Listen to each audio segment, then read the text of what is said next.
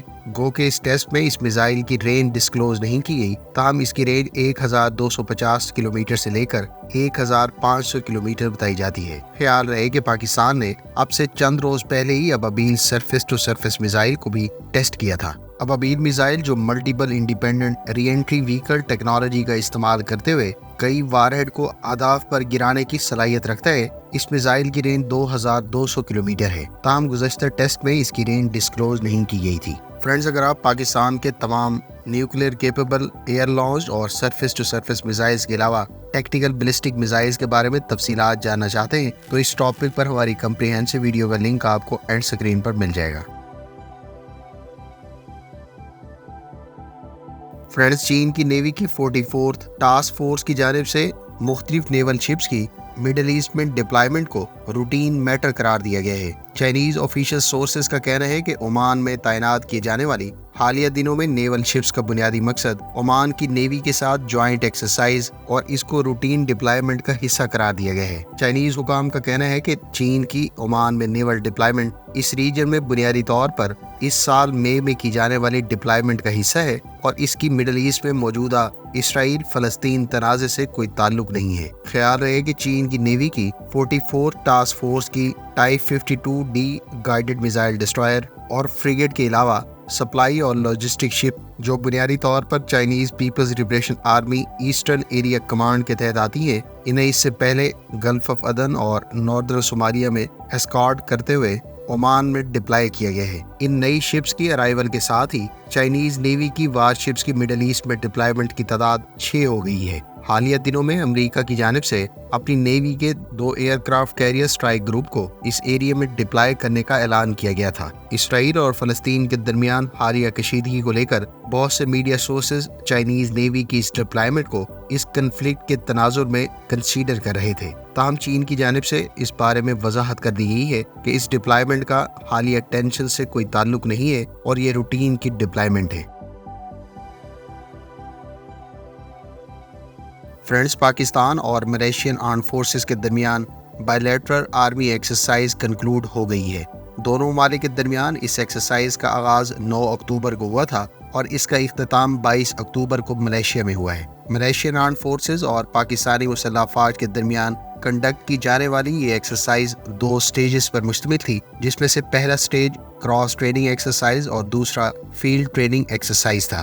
Media reports کے مطابق جہاں اس ایکسرسائز سے دونوں ممالک کی آرمی کو ایک دوسرے کی صلاحیتوں سے سیکھنے کا موقع ملا، وہیں دونوں فرینڈلی نیشنز کے درمیان اس قسم کے ایکسرسائزز کے انعقاد سے دفاعی تعلقات اور بائیلیٹرل ریلیشنز کو مزید اسٹرینتھن کرنے کا موقع ملے گا۔ فرینڈز، روس کی یونائٹڈ ایئر کرافٹ کارپوریشن یعنی UAC نے Sukhoi Su-35S fighter aircraft کا نیا بیچ رشین ایئر فورس کو ڈیلیور کر دیا ہے۔ یوکرین جنگ کے بعد سے لے کر اب تک رشین ایئر فورس کو کئی نئے طیارے ڈیلیور کیے گئے، جس میں Su-34 کے علاوہ Su-35 بھی شامل ہیں۔ رشین منسٹری آف ڈیفنس کی جانب سے ٹوٹل 4 بیچز Su-35S طیاروں کے آرڈر کیے گئے ہیں، جبکہ اس سلسلے کا تیسرا بیچ ستمبر 2023 کے لاسٹ ویک میں ڈیلیور کیا گیا تھا۔ حالیہ بیچ اس سلسلے کا چوتھا اور آخری بیچ ہے، جبکہ فیوچر میں اس کلاس کے دیگر طیارے بھی ایکوائر کیے جا سکتے ہیں۔ جون 2023 کی رپورٹس کے مطابق رشین ایئر فورس اس وقت اس کلاس کے 40 سے 60 طیارے استعمال کر رہی ہے۔ خیال رہے کہ Su-35S رشین ایئر فورس کا سب سے advanced 4++ generation fighter aircraft ہے، جس کو ملٹی رول مقاصد کے لیے کئی طرح کے ایڈوانس ویپن سے اکوپ کیا جا سکتا ہے۔ فرینڈز، ترک کمپنی راکٹسان کے تیار کردہ TRLG-230 ground launch guided rocket نے آذربائیجان اور ٹرکش آرم فورسز کے مشترکہ ایکسرسائز مصطفیٰ کمال اتاتürk 2023 کے دوران